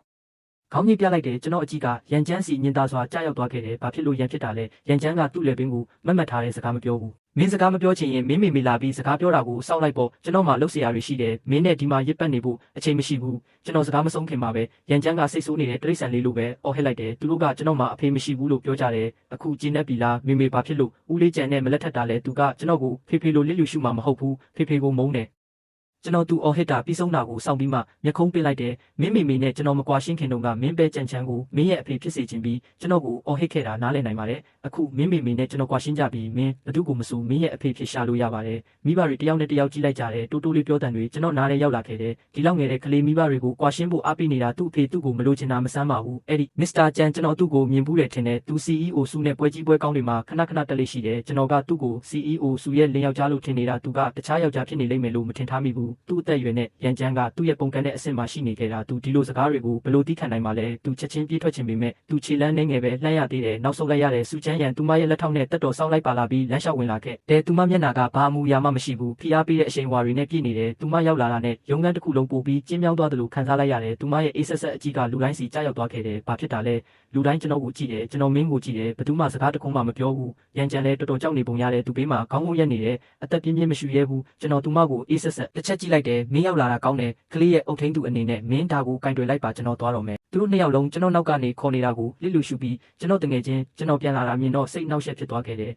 အဲ့ဒီကျေးဇူးကံနဲ့ကလေးစုံမင်းတကယ်ပဲသူ့အတွက်စိတ်ပူနေဖို့အချိန်ဖြုံးနေတာမင်းမသိဘူးဒါပေမဲ့မင်းအဲ့ဒီနှစ်ကထွက်သွားပြီးနောက်သူကတစားစားကြမ်းကြမ်းကိုသူ့ရဲ့အဖေတစ်ဖြစ်စေခြင်းတဲ့အကြောင်းအော်ဟစ်နေခဲ့တာစူချမ်းကသူ့ကိုအဲ့ဒါကြောင့်ရိုက်ခဲ့ပြီးသူပြဿနာရှာခဲ့တယ်အိမ်ကနေထွက်ပြေးမယ်လို့ချင်းချောက်ခဲ့တယ်သူပြန်ပေးဆွဲခံရလို့နှီးပါပဲကြအချမ်းကပဲသူ့ကိုကယ်တင်ဖို့အနေရကိုရင်ဆိုင်ခဲ့တာလို့ကြားလိုက်ရတယ်မင်းပြောနိုင်တာကသူတို့ရဲ့ချစ်ချင်းမြတ်တာကအပြန်လန်ပဲလို့ကျွန်တော်တငယ်ချင်းနဲ့အတူဘားစီတန်းတန်းမတ်မတ်သွားခဲ့တယ်ကျောင်းကတင်းငယ်တဲ့ကိစ္စကိုချက်ချင်းမေးပြလိုက်တယ်ကျွန်တော်မထင်မှတ်ပဲကျွန်တော်တို့နှစ်ယောက်ဘားကနေမူပြီးရိုင်းတိုင်တိုင်ထွက်လာတဲ့အခါစူချမ်းနဲ့သူမရဲ့သားလေးနဲ့ဆုံရလိမ့်မယ်လို့သူမရမ်းချမ်းရဲ့လက်ကိုစုပ်ကင်ထားခဲ့တယ်သူတို့အပြင်မှာဘလောက်ကြာအောင်စောင့်နေလဲကျွန်တော်မသိဘူးသူမကျွန်တော်ကိုမြင်လိုက်တဲ့အချိန်မှာပဲသူမရဲ့အကြည့်တုံးလောက်သွားခဲ့တယ်ကိုရန်ကျမတို့စကားပြောကြရအောင်စူချမ်းကသူမရဲ့ပန်းတိုင်ကိုမရမချင်းဘယ်တော့မှလက်မလျှော့တဲ့လူမျိုးကျွန်တော်သူမနဲ့ရစ်ပတ်နေဖို့အချိန်မဖြုံးချင်ဘူးဒါကြောင့်ကျွန်တော်တငယ်ချင်းကိုတာဝန်ကျရင်မောင်းခေါ်ခိုင်းပြီးအရင်အိမ်ပြန်ခိုင်းလိုက်တယ်ကျွန်တော်စူချမ်းနဲ့သူမရဲ့သားလေးရန်ချမ်းတို့နဲ့အတူကားပေါ်တက်ခဲ့ပြီးစူချမ်းနဲ့ကျွန်တော်နောက်ခန်းမှာထိုင်းလုံးစပွဲထိုးတစ်ယောက်ကရင်ကျေးစွာကားတကားဖွင့်ပေးဖို့ပြင်ပေမဲ့စူချမ်းကသူ့ထက်အရင်ဦးအောင်လုပ်ခဲ့တယ်ကျွန်တော်သူမကျွန်တော်ရှိမှကမ်းပေးတဲ့လက်ကိုလစ်လူရှုပြီးကားပေါ်ကနေတိုက်ရိုက်စင်းခဲ့တယ်ဒီစားတော့ဆိုင်ကလွန်ခဲ့တဲ့6နှစ်ကကျွန်တော်မွေးနေ့အတွက်ဘိုကင်လုပ်ခဲ့တဲ့နေရာလွန်ခဲ့တဲ့6နှစ်ကကျွန်တော်ကိုယ်တိုင်ဥဆောင်ပြီးစူချမ်းစီကျွန်တော်မွေးနေ့ကိုကျင်းပပေးဖို့တောင်းဆိုပေမဲ့သူမကကြမ်းကြမ်းအတွက်နေရာတစ်ခုလုံးဘိုကင်လုပ်ထားလို့မပြန်ခဲ့ဘူးကျွန်တော်ထမင်းတစ်နက်တောင်မစားရဘူး6နှစ်ကြာပြီးနောက်သူမကိုယ်တိုင်ဥဆောင်ပြီးကျွန်တော်အတွက်နေရာတစ်ခုလုံးဘိုကင်လုပ်ပေးခဲ့တယ်ကံမကောင်းတာကဒီနေ့ရဲ့ကျွန်တော်ကဒီအရာတွေကိုမလိုအပ်တော့ဘူးကျွန်တော်ထိုင်လိုက်ပြီးတိုက်ရိုက်ပဲပြောလိုက်တယ်မင်းစကားပြောချင်ရင်တိုက်ရိုက်ပဲပြောပါဒါပေမဲ့တခုတော့ရှင်းရှင်းလင်းလင်းပြောပြမယ်ပထမဆောက်ရှောက်ခွင့်လွှဲပေးဖို့မဖြစ်နိုင်ဘူးပြန်လက်ထပ်ဖို့လည်းမဖြစ်နိုင်ဘူးစူချမ်းမျက်မှောက်ကျုပ်လိုက်တယ်စကားပြောချင်ပေမဲ့ထိန်းထားပုံရတဲ့ရန်ချမ်းကကျွန်တော်ကိုမျက်လုံးနီနီလေးရွာဒီနဲ့ငိုချင်နေတဲ့အမူအရာနဲ့စိုက်ကြည့်နေခဲ့တယ်ဒါပေမဲ့ဒီနေ့ရဲ့ကျွန်တော်ကသူ့ရဲ့တစားစားငိုနေတာကြောင့်တညလုံးနိုးနေမှာမဟုတ်တော့ဘူးသူ့ကိုနှစ်သိမ့်ဖို့နောက်ဆုံးတော့စူချမ်းကပဲအရင်စကားပြောလာခဲ့တယ်မင်းကျမကိုမချစ်ရင်ဘာဖြစ်လို့ကျမကိုပထမဆုံးလက်ထပ်ခဲ့တာလဲကျမကအမြဲတမ်းကျွန်တော်တို့တော်တော်လိုက်ဖက်ကြတယ်လို့ထင်ခဲ့တာမင်းကရှမီသားစုအတွက်အီမန်မှန်ဆုံးတမတ်ပဲကျွန်တော်နာကျင်ရတဲ့အရေးအယောင်လေးမြင်လိုက်ရပေမဲ့ကျွန်တော်တုံ့လို့စရာကောင်းတဲ့အမှတ်ရမှုတစ်ခုတည်းနင်းမြုပ်နေခဲ့တယ်ငငယ်ကလေးကစာတော်တဲ့သူတကယ်တော့စာဖတ်တာကိုမကြိုက်ဘူးလို့မင်းမတွေးမိဘူးလားကျွန်တော်16နှစ်သားတည်းကရှမီသားစုကရွေးချယ်ပြီးစူမီသားစုရဲ့တမတ်ဖြစ်အောင်လုပ်ခဲ့တာကျွန်တော်ဒီအစီအစဉ်ကိုမ ပြောဘူးဒါကြောင့်ပုံကန်ခဲ့တဲ့စောစောစီစီရေးစားထားလို့ချက်ချင်းပဲအကယ်ဒမီကိုပို့ခံရတဲ့ကျွန်တော်တို့ရဲ့မင်္ဂလာဆောင်နေ့အထိကျွန်တော်လွတ်မလာခဲ့ဘူးအဲ့ဒီအမှတ်ရမှုအခုထိတောင်ကျွန်တော်ပြန်မစင်စားခြင်းဘူးဒါကြောင့်ကျွန်တော်မင်းရဲ့လေးယောက်ျားဖြစ်တာကိုဂရုမစိုက်ဘူးအရင်ကရောအခုရောကျွန်တော်ချစ်ချင်းမြတ်တာရှိတဲ့အိမ်တော်ရေးလိမ္မာတဲ့သားအတွက်ကျင်နာတတ်တဲ့အဖေတယောက်ဖြစ်ဖို့ဘယ်တော့မှမတွေးမိခဲ့တာမဟုတ်ဘူးဒါပေမဲ့မင်းတို့ကကျွန်တော်ရဲ့မျှော်လင့်ချက်တွေကိုကိုယ်တိုင်ဖျက်ဆီးပစ်ကြပြီးစီမီသားစုကလှောင်ရင်တစ်ခုကျွန်တော်ထွက်မသွားရင်ကျွန်တော်ကိုလုံးဝပိတ်လောင်ပြီးတင်စင်မဲ့လှောင်ရင်တစ်ခုမှရှင်းရှင်းလင်းလင်းသဘောပေါက်စေခဲ့တာအခုကျွန်တော်မှာဘဝတရှိပြီးမင်းလုံနိုင်တဲ့အကောင်းဆုံးအရာကကျွန်တော်ကိုအနှောက်အယှက်မပေးဘူးပဲဒီစားတောက်ဆိုင်အနေနဲ့ကတော့လွန်ခဲ့တဲ့6နှစ်ကအဲ့ဒီညမှာကျွန်တော်ယွန်ရှာလုံးလို့ယွန်ရှာခဲ့ပြီးအဲ့ဒီလိုပြောပြီးနောက်မိခင်နဲ့တားတုတ်ပြန်ဖို့အခွင့်အရေးမပေးပဲကျွန်တော်အိတ်ကိုယူပြီးထွက်လာခဲ့တယ်ကျွန်တော်တကားဝရောက်တာနဲ့နောက်ကနေခေါ်တန်ကြားလိုက်ရတယ်မင်းအဲ့ဒီအရာတွေကိုဖျက်ဆီးခဲ့ရမှန်းကျွန်မမသိခဲ့ဘူးဒါပေမဲ့ကျွန်မမင်းကိုမေးချင်သေးတယ်မင်းတခါတော့ကချစ်ချင်းမြတ်တာရှိတဲ့အိမ်တော်ရေးအကြောင်းတွေးဘူးရင်အဲ့ဒါကမင်းတခါတော့ကကျွန်မကိုစိတ်ရှိဘူးလေဆိုတာတက်တည်ပြနေတာမဟုတ်ဘူးလားအဲ့ဒီလိုဆိုရင်ကျွန်တော်တို့ပြန်စဖို့အခွင့်အရေးရှိမလားနည်းနည်းလေးတောင်မှကျွန်တော်နောက်လည်းမကြည့်ဘူးမပြန်ဘူးကျွန်တော်မထင်မှတ်ပဲနောက်တနေ့နေ့လယ်မှာမတွေ့ရတာကြားပြီးဖြစ်တဲ့အဖေကျွန်တော်တကားဝမှာပေါ်လာတဲ့သူ့မျက်နှာပေါ်မှာဖားရပြီးတောင်းပန်နေတဲ့အပြုံးတစ်ခုနှစ်တွေအများကြီးမင်းဘယ်မှာနေခဲ့တာလဲဘာဖြစ်လို့အိမ်ကိုဖုံးတစ်ခါမှမဆက်တာလဲကျွန်တော်သူ့နားထင်ကမိခိုးရောင်စပင်အစ်စ်တွေကိုကြည့်ပြီးကျွန်တော်ရင်ထဲကခန်းစားချက်ကိုဖော်ပြလို့မရဘူးတခါတော့ကကျွန်တော်ကိုကိုယ်စိတ်ကြိုက်ကျိုးဆွဲချနိုင်ခဲ့တဲ့တန်မာတဲ့လူကြီးကအခုတော့ကျွန်တော်ရှိမှခေါင်းငုံနေခဲ့တယ်ကျွန်တော်ရဲ့အတိတ်ကပြတ်တာနားအားလုံးကကြော်လွှားလို့မရတဲ့အရာတွေမဟုတ်ဘူးပုံရတဲ့မစ္စတာဂူမင်းပြောစရာရှိရင်ဓာတ်ရိုက်ပဲပြောပါပတ်လဲပြောနေဖို့မလိုပါဘူးသူကျွန်တော်သူ့ကိုဒီလိုပြတ်သားတဲ့လေတံနဲ့စကားပြောလိုက်မယ်လို့မထင်ထားမိပုံရတယ်သူ့မျက်နှာပေါ်ကအပြုံးတောင့်တင်းသွားခဲ့တဲ့ထိမ့်သိမ်းထားဖို့မဖြစ်နိုင်တဲ့လောက်ပဲကျွန်တော်ဒီတစ်ခါဘာအရေးကြီးတဲ့ကိစ္စမှမဟုတ်ပါဘူးကျွန်တော်တွေးနေတာကမင်းနှစ်တွေအများကြီးအိမ်မပြန်ဘူးမင်းအိမ်ပြန်ပြီးထမင်းတနက်စားနိုင်မလားနောက်ပိုင်း George ကကျွန်တော်တို့မိသားစုကိုတော်တော်စိတ်ပူနေတာသူမမင်းပေါ်ခံစားချက်ရှိနေတုံးပဲလို့ကျွန်တော်မြင်နိုင်တယ်မင်းအရင်ကကွာရှင်းတာကိုမိသားစုနဲ့လုံးဝမဆွေးနွေးခဲ့ဘူးအခုမင်းပြန်လာပြီးကျွန်တော်တို့မိသားစုနှစ်ခုပြန်ပြီးစကားပြောကြတာပေါ့ဘာပဲဖြစ်ဖြစ်မင်းအသက်16နှစ်တည်းက George ကိုလက်ထပ်ချင်နေတာမဟုတ်ဘူးလားကျွန်တော်သူ့စကားတွေရဲ့အတိတ်ပဲကိုနားလည်လိုက်တယ်ကျွန်တော်အပြုံးပို့ပြီးအေးဆက်သွားခဲ့တယ်မင်းပြောချင်တာကစူချမ်းနဲ့ကျွန်တော်ပြန်လက်ထပ်နိုင်တယ်ပေါ့ဟုတ်လားကိုဖီထက်ခါခေါင်းညှိပြတယ်အဲ့ဒီလေပက်ပြီးတိမ်ထူနေတဲ့မျက်လုံးတွေကနောက်တစ်ချိန်တွက်ချက်နေတဲ့အကြည့်တစ်ခုကိုပြသခဲ့တယ်ကျွန်တော်မအောင်နိုင်ပဲလှောင်ပြုံလိုက်တယ်ဒီတစ်ခါစီမီသားစုကမင်းကိုဘာချိုးမြက်တွေပေးခဲ့လို့လဲရင်းမြစ်မိတ်ဖက်ဆက်ဆံရေးလား project လားကမီသားစုကတားကိုရောက်မှပဲရှင်းတန်းနိုင်မယ်ဆိုရင်အမြန်ဆုံးဒေဝါလီခံပြီးပိတ်လိုက်တာပိုကောင်းမယ်ကျွန်တော်ယဉ်ကျေးမှုဘာမှမရှိပဲပြောလိုက်တယ်ဒါကိုကြားတော့သူဒေါသထွက်နေပုံရတယ်သူ့မျက်နှာပေါ်ကအပြုံးဆက်ထိန်မထားနိုင်တော့ဘူးမင်းနိုင်ငံသားမှာနှစ်အနေငယ်နေပြီးအခုတော့အတောင်ပန်ဆုံးပြီးလို့ထင်နေတာလားမင်းဖေကိုဒီလိုစကားပြောတာလားနှုတ်တီးကောင်းရှာပါတယောက်ကစူချမ်းကိုကျွန်တော်မင်းကိုအဲ့ဒီ academy ပို့ခဲ့တာလို့သွားမပြောရင်သူမကကျွန်တော်တို့မိသားစုကိုရင်းနှီးမြှုပ်နှံမှုရုပ်သိမ်းမှာမဟုတ်ဘူးပညာရေးနဲ့ Q Corporation ရဲ့ဈေးကွက်တန်ဖိုးတဝက်ကျသွားခဲ့တာဒီနေ့မင်းဘာပဲဖြစ်ဖြစ်ငါနဲ့အတူသူမကိုသွားတွေ့ရမယ်သူစကားပြောနေတော့ကျွန်တော်လက်မောင်းကိုလှမ်းကင်လိုက်တယ်ကျွန်တော်သူ့ကိုဓာတ်ရိုက်ခါထုတ်ပစ်လိုက်တယ်ဒါပေမဲ့ကျွန်တော်သူ့နဲ့အတူပြန်သွားဖို့သဘောတူခဲ့တယ်ဒီကူမိသားစုရဲ့ပုတ်တိုးနေတဲ့အသားဒါကိုကင်တွယ်ဖို့အချိန်တန်ပြီတနာရီကြာပြီးနောက်စီမီသားစုရဲ့အိမ်ဟောင်းမှာကျွန်တော်စူချမ်းတဲ့အိမ်ခန်းမှာပြန်ဆောင်ခဲ့တဲ့ရန်ကျန်းကသူမဘေးမှာထိုင်နေခဲ့တယ်ကျွန်တော်သူတို့ကိုဂယုမဆိုင်ပဲထိုင်ကုန်တစ်ခုစီတန်းတန်းမတ်မတ်သွားပြီးထိုင်လိုက်တယ်စူချမ်းခဏလောက်တွေ့ဝေနေပြီးမှစကားပြောတယ်ဂူရန်မင်းဒီနေ့ဘာဖြစ်လို့ဒီမှာရှိနေတာလဲမင်းကျွန်တော်ကိုပြောဖို့မလိုပါဘူးကျွန်တော်အတွက်တော့မင်းလုံးဝမပေါ်လာရင်အကောင်းဆုံးပဲစူချမ်းရဲ့မျက်လုံးတွေခဏလောက်မှောက်မိုက်သွားခဲ့တယ်တော်တော်ကြာမှသူမတက်ပြင်းချ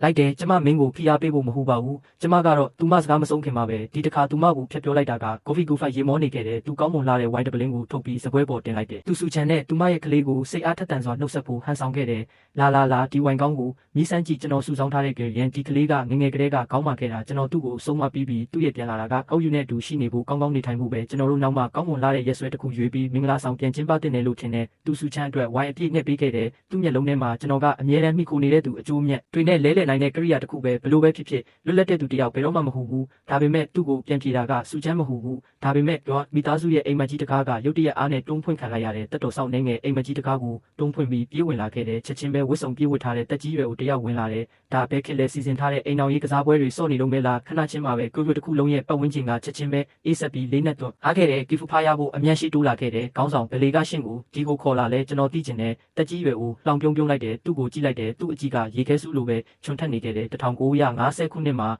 အိမ်တော်ရေးဥပဒေကစီစဉ်ထားတဲ့အိမ်တော်ရေးတွေကိုဖျက်သိမ်းခဲ့ပြီးမင်းရဲ့ဒီလုပ်ရက်ကသူ့ကိုမလေးစားတာပဲစနစ်ကိုလည်းစိန်ခေါ်တာပဲမင်းတမိုင်းရည်စည်းကြောင်းကိုစန့်ကျင်ဖို့ကြိုးစားနေတာလားဒီနောက်ဆုံးစကလုံးတူတူလေးတွေကပြဖြစ်ကိုမင်းတက်သွားစေခဲ့တယ်ကျွန်တော်ကိုအမြဲတမ်းစောင့်ရှောက်သူလို့ဆက်ဆံခဲ့တဲ့သူအပါဝင်ပေါ့လူတိုင်းတက်ကြီးရွယ်အိုကိုကြည့်ပြီးမင်းတက်နေခဲ့ကြတယ်ဒါကျွန်တော်တို့ရဲ့မိသားစုဇပွဲလေးနိုင်ငံသားရေးဝန်ကြီးဌာနကလူတစ်ယောက်ဘာဖြစ်လို့ဒီမှာရှိနေတာလဲဆရာနောက်နေတာဖြစ်ရမယ်ခေါင်းဆောင်ဟောင်းသူ့ကိုလစ်လူရှုခဲ့တယ်သူကျွန်တော်ကိုကြည့်ပြီးညင်သားစွာပြုံးပြလိုက်တယ်ဒီဝင်ဒီကိုလာတက်ကြီးရွယ်အိုကျွန်တော်စီလှည့်ကြည့်တာမြင်လိုက်တဲ့အချိန်မှာပဲကကရီရဲ့မျက်လုံးထဲမှာတန်တရားစိတ်တွေပိုပြပြင်းထန်လာခဲ့တယ်ဒီခေါင်းဆောင်မင်းသူ့ကိုတခြားသူနဲ့မှားနေတာမဟုတ်ဘူးလားကျွန်တော်သားကလွန်ခဲ့တဲ့နှစ်အနည်းငယ်ကကောလိပ်တောင်မပြီးသေးဘူးသူကွာရှင်းမှုပြဿနာရှာပြီးအိမ်ကနေထွက်ပြေးခဲ့တာဆရာမလုပ်ပါနဲ့ သူစကားမဆုံးခင်မှာပဲဘေးကတက်တော်ဆောင်တွေရှီတိုးပြီးသူ့ကိုဆွဲထားလိုက်ကြတယ်ကျွန်တော်ထွက်ပြီးတက်ကြီးရွယ်ဦးစီလူတိုင်းရဲ့အံ့ဩနေတဲ့အကြည့်အောက်မှာလက်လျှောက်သွားခဲ့တယ်အာနာစရာကောင်းတဲ့အမှုအရာနဲ့ခေါင်းဆောင်ဟောင်းကျွန်တော်မိသားစုကိစ္စအတွက်ဆရာကိုအလုရှုပ်အောင်လုပ်မိလို့တကယ်ပဲတောင်းပန်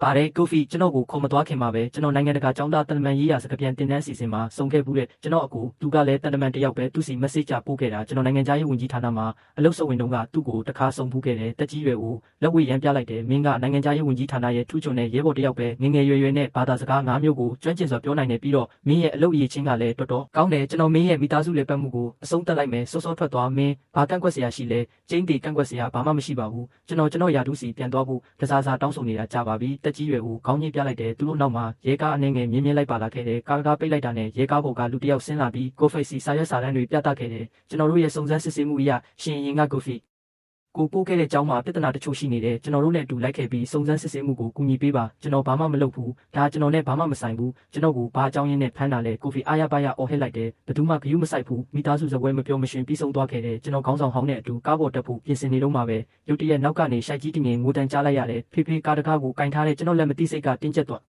ားထားခဲ့တယ်ရုပ်တည်နည်းအရာပြောရရင်ကျွန်တော်မှမင်းကိုဆုံးမဖို့ဒါမှမဟုတ်တင် जा ပေးဖို့အခွင့်အရေးမရှိပါဘူးဒါပေမဲ့ဒီနေ့ကျွန်တော်မင်းကိုတခုပဲပြောပြချင်တယ်မင်းကကလေးတယောက်ဆိုပေမဲ့ကလေးတယောက်ဆိုတဲ့စင်ကြီးကတောင်းပန်မှုနဲ့မထိုက်တန်ဘူးရန်ချမ်းကျွန်တော်စကားမဆုံးခင်မှာပဲနောက်ကနေအထီးကျန်လာတဲ့ငိုတန်ကြားလိုက်ရတယ်ဖေဖေကျွန်တော်မှမှန်းသိပါတယ်ကျွန်တော်ခြေလမ်းတွေအနှဲငယ်တွေးဝေသွားပေမဲ့နောက်ဆုံးတော့ကျွန်တော်မရက်တန့်ခဲ့ဘူးကျွန်တော်ကိုတွေးတဲ့သူဒါမှမဟုတ်တာဝန်မဲ့တဲ့သူတို့ခေါ်ရင်အရေးမကြီးပါဘူးတခြားသူတွေကျွန်တော်ကိုဘလို့ပဲဆုံးမပါစေကျွန်တော်ရန်ချမ်းကိုအကောင်းဆုံးအရာအားလုံးပေးခဲ့ပြီးသူစုချမ်းရဲ့ဘေးမှာရှိနေတယ်သူအကောင်းဆုံးပညာရေးကိုရနိုင်တယ်သူရတဲ့ဂရုစိုက်မှုနဲ့ချစ်ချင်းမေတ္တာကနီးမှာမဟုတ်ဘူးနောက်ကြရင်သူ CX Corporation တခုလုံးကိုဆက်ခံလိုက်မယ်သူရရှိမဲ့အရာကသူစိတ်ကူးထားတာထက်အများကြီးပိုလိုက်မယ်အဲ့ဒီလိုတွေးပြီးကျွန်တော်နှခမ်းတောင်းတွေကစိတ်အေးလက်အေးဖြစ်သွားတဲ့အပြုံးတစ်ခုအဖြစ်ညစ်တက်သွားခဲ့တယ်တွေ့အိမ်ကနေထွက်ခွာတဲ့ကျွန်တော်ခြေလမ်းတွေပုံမြန်လာခဲ့တယ်ကျွန်တော်ဖင်လန်နိုင်ငံကိုပြန်တဲ့နေစုချမ်းကလေစိတ်စီလာပြီးကျွန်တော်ကိုလိုက်ပို့ပေးခဲ့တယ်။သူမကျွန်တော်ကိုပြန်လက်ထပ်နိုင်မလားဆိုတဲ့မေးခွန်းမျိုးတွေထပ်မမေးတော့ဘူး။သူမကျွန်တော်ကိုတိတ်ဆိတ်ပဲကြည့်နေခဲ့တယ်။ကူရန်ကျွန်တော်တို့အစကနေပြန်စားလို့ရရင်ကျမရှင်ကိုတကယ်တမ်းမှုထားပြီးချစ်ပေးမှာပါ။အခုလိုရှင်ကိုဆုံးရှုံးရမှနောက်တရားတာမျိုးမဟုတ်ဘူး။ကျမကအမြဲတမ်းရှင်ကျမဘေးမှာထာဝရရှိနေလိမ့်မယ်လို့ထင်ခဲ့တာကျမဘယ်တော့မှမထင်ထားမိဘူး။ကျမလုပ်ခဲ့သမျှတစ်ခုမှရှင်ကိုပျော်ရွှင်အောင်မလုပ်ပေးနိုင်ခဲ့ဘူး။ကူရန်ကျမတကယ်ပဲတောင်းပန်ပါတယ်။ကျွန်တော်သူမကိုမပြန်ဘူး။ကျွန်တော်ပြန်တမ်းမှုသတင်းပုတ်ကိုပဲမောကြည့်လိုက်တယ်။နောက်ဆုံးတစ်ခါမင်းလဲကျွန်တော်ကိုလိုက်ပို့ပေးခဲ့တယ်မဟုတ်လား။ဒါပေမဲ့ကျွန်တော်တို့အဲ့ဒီတုန်းကတေးချာချာနှုတ်မဆက်ခဲ့ကြဘူး။ဒါဆိုရင်ဒီတစ်ခါတော့ပြီးအောင်လုပ်ပေးနိုင်မလားတေးချာချာနှုတ်ဆက်ရအောင်။သူမတော်တော်ကြာအောင်တွေ့ဝေနေခဲ့တယ်။စာကြောင်းတစ်ကြောင်းလုံးလုံးမပြောနိုင်ခဲ့ဘူး။ကျွန်တော်သူမရှိမှရက်ပြီးကျွန်တော်လက်မောင်းတွေကိုသူမစီဖွင့်ပေးလိုက်တယ်ဒီလောက်စိတ်မကောင်းမဖြစ်ပါနဲ့ကျွန်တော်ကမင်းရဲ့ရင်းနှီးလာတဲ့တငယ်ချင်းဟောင်းတယောက်လို့သတ်မှတ်လို့ရပါတယ်ဟုတ်လားဖက်ရအောင်စကလုံးတွေပါစက်ကမထွက်ခင်မှာပဲကျွန်တော်နှွေးထွေးလာတဲ့ဖက်ထားမှုကိုရုတ်တရက်ရလိုက်တယ်စူချမ်းရဲ့ထူးခြားတဲ့ရင်းနှံကကျွန်တော်ကိုလွှမ်းခြုံသွားခဲ့တယ်သူမကျွန်တော်ကိုမြင်းဖက်ထားခဲ့တယ်ကျွန်တော်တက်ပြင်းချလိုက်တယ်ကျွန်တော်လက်မြောက်ပြီးစူချမ်းရဲ့ကြောကိုညင်သာဆွပုတ်တက်ပေးလိုက်တယ်သူမရဲ့ပကုံးတွေပြင်းပြင်းထန်ထန်တုံရင်နေခဲ့တယ်ကျွန်တော်ကိုအသက်ရှူရက်ခတ်အောင်လုပ်နေတယ်လို့ပဲကျွန်တော်ပါစားလိုက်တဲ့အခါကျွန်တော်အတန်ကတင်းကျပ်နေခဲ့တယ်ရန်ချမ်းကိုကောင်းကောင်းပြုစုပေးပါဒီလောက်စိတ်မကောင်းမဖြစ်ပါနဲ့မင်းလိုက်ဖက်တဲ့သူတယောက်ရှာတွေ့ရင်မိသားစုအစ်စ်တိဆောက်လိုက်ပါအဲ့ဒီလူကိုကောင်းကောင်းဆက်ဆံဖို့တတိယပါစူချမ်းကျွန်တော်ကိုဖတ်ထားပြီးခေါင်းခါလိုက်တဲ့အေးဆက်တဲ့အရေးတစ်ဆက်ကျွန်တော်လည်းပင်ပေါ်ကြားရောက်သွားခဲ့တယ်ကျွန်တော်မအောင်နိုင်ပဲတက်ပြင်းချလိုက်တဲ့ကံကြမ္မာကတခါတလေတော်တော်ရက်ဆက်တက်တယ်ကျွန်တော်ကစူချမ်းကျွန်တော်ကိုဘာခံစားချက်မှမရှိဘူးလို့အမြဲထင်ခဲ့တာဒါကြောင့်ကျွန်တော်ပြက်တက်ထွက်သွားခဲ့တာကျွန်တော်အစကတည်းကကျွန်တော်ရဲ့ထွက်ခွာမှုကအားလုံးအတွက်အကောင်းဆုံးဖြည့်ရှင်းချက်ပဲလို့ထင်ခဲ့တာဒါပေမဲ့ဒါတွေအားလုံးကလွဲချော်မှုတွေနဲ့ပြီးဆုံးသွားလိမ့်မယ်လို့ကျွန်တော်ဘယ်တော့မှမထင်ထားမိဘူးဒီဆက်ဆံရေးကစူချမ်းအတွက်လည်းနောက်တရားစရာဖြစ်လိမ့်မယ်အဲ့ဒီမျိုးသမီးကကျွန်တော်နာနာကိုကတ်လိုက်တယ်သူမအတန်ကကြောက်စရာကောင်းလောက်အောင်ဝင်နေတယ်ကျွန်မတော်တော်နာကျင်ရတယ်ကျွန်မဘယ်တော့မှမင်းကိုဒီလောက်အလေးနဲ့မဖက်ဘူးအဲ့ဒီအချိန်မှာကျွန်တော်မျက်လုံးတွေပူလောင်လာခဲ့တယ်ဒါပေမဲ့အဲ့ဒီနောက်ကျွန်တော်စိတ်အေးလက်အေးပြုံးလိုက်မိတယ်အဲ့ဒါကအရေးမကြီးတော့ဘူးစူချမ်းကျွန်တော်တို့နှစ်ယောက်စလုံးရှစ်ဆက်ရမယ်နောက်ကြောင်းမပြန်နဲ့သူမကျွန်တော်လက်ကိုစုပ်ကင်ပြီးကျွန်တော်မျက်လုံးတွေကိုတေးချာချာစိုက်ကြည့်နေခဲ့တယ်ကျွန်မလင်းရောက်ချအသိမယူခြင်းဘူးပြီးတော့ရန်ချမ်းရဲ့အဖေကရှင်တယောက်တည်းပဲထာဝရဖြစ်မှာပါကျွန်မသိပါတယ်အတိတ်ကရှင်ကိုတော်တော်နာကျင်စေခဲ့မှအမင်းကျွန်တော်တို့ကိုခွင့်မလွှတ်ချင်ဘူးဒါပေမဲ့ရန်ချမ်းနဲ့ကျွန်မရောမင်းကိုစောင့်နေကြမှာပါတရက်မှမင်းကျွန်တော်တို့ကိုတွေ့ချင်ရင်ကျွန်မကိုတိအောင်လုပ်ပါကျွန်မဘယ်မှာရှိနေပါစေကျွန်မကျင်းတည်ရန်ချမ်းကိုရှင့်စီချက်ချင်းခေါ်လာပါမယ်ကျွန်မအိမ်တကားကရှင့်အတွက်အမြဲတမ်းပွင့်နေလိမ့်မယ်သူမစကားမဆုံးခင်မှာပဲလေးစိတ်ကတိုင်လုံးကြီးတစ်ခုရဲ့နောက်ကနေတင်းငယ်တဲ့ပုံရိပ်လေးပြေးထွက်လာခဲ့တယ်ရန်ချမ်းရဲ့မျက်လုံးတွေနီမြန်းနေခဲ့တယ်ဖေကျွန်တော်မှမှန်းသိပါတယ်ကျွန်တော်ဖေကိုစောင့်နေပါမယ်ဖေကျွန်တော်ရဲ့အဖေပြန်ဖြစ်ချင်တဲ့အထိကျွန်တော်စောင့်နေပါမယ်ကျွန်တော်သူငယ်တုန်းကသူ့ကိုနှစ်သိမ့်ပေးခဲ့တဲ့အချိန်ပေါင်းများစွာလိုပဲကျွန်တော်စောင့်ကြောက်ထိုင်လိုက်တယ်သူ့မျက်နှာပေါ်ကမျက်ရည်တွေကိုညင်သာစွာတုပ်ပေးလိုက်တယ်တောင်းပန်ပါတယ်ရန်ချမ်းကျွန်တော်မင်းပေးမှာထာဝရရှိနေဖို့မဖြစ်နိုင်ပါဘူးဒါပေမဲ့ကျွန်တော်ကအမြဲတမ်းမင်းရဲ့အဖေပဲဘယ်သူမှအဲ့ဒါကိုမပြောင်းလဲနိုင်ဘူးဒါပေမဲ့ကျွန်တော်ဖေတယောက်မဖြစ်ခင်ကျွန်တော်ကိုယ်တိုင်ရင်ဖြစ်ရမယ်ဂယုစိုက်ပါဖင်လေရင်အမှတ်အငါး10နှစ်ကခီးတဲ့များလေရင်ပေါ်တက်ဖို့ တကားစီတွားရောက်ပါရန်တောင်းဆိုအပ်ပါသည်ဟဲလ်ဆင်ကီကိုတွားရောက်မဲ့ခီးသည်များတတိပြုပါရန်တင်တို့ရဲ့လေရင်ပေါ်တက်တာစတင်ပါပြီကျွန်တော် trap ပြီးနောက်ဆုံးတော့ရန်ချမ်းရဲ့စပင်ကိုပုတ်တက်ပေးလိုက်တယ်ကျွန်တော်စူချမ်းစီမောကြည့်လိုက်တယ်သူ့ကိုအိမ်ပြန်ခေါ်သွားပါအဲ့ဒီလိုပြောပြီးနောက်ကျွန်တော်ဘေးကခီးဆောင်အိတ်တေးလေးကိုယူပြီးလှည့်ပြီးထွက်လာခဲ့တယ်လေရင်ကောင်းကင်ပေါ်ပြန်တက်သွားခဲ့တယ်အောက်ကမြို့တစ်ခုလုံးကမီးပွိုင်းတွေရဲ့ကိုရဲတစ်ခုလိုပဲလှပါစွာကြံရစ်ခဲ့တော့တယ်တစ်ပင်နဲ့ပစိန်မှာခုတ်သွားခဲ့တဲ့ပစိန်ကတော့မမှတ်မိဘူးဆိုပေမဲ့အခုတ်ခံလိုက်ရတဲ့တစ်ပင်ကတော့အဲ့ပစိန်ကိုတစ်သက်လုံးမှတ်မိနေတော့မှပါတခါတလေကို့အတွက်ဘာမှမဟုတ်တဲ့စကားတစ်ခွန်းလုံးရဲ့တစ်ခုကတခြားသူအတွက်အများကြီးထိခိုက်သွားနိုင်မှုလို့အနားမှာကိုချစ်ရတဲ့သူတွေကိုအချိန်တော့မကျသေးခင်တန်ဖိုးထားပြီးချစ်ပေးကြဖို့ဆက်ဆံကြဖို့တတိပေးလိုက်ရင်ဇလန်းလေးကိုလည်းဒီမှာပဲအဆုံးသတ်ပါရစေဗျာ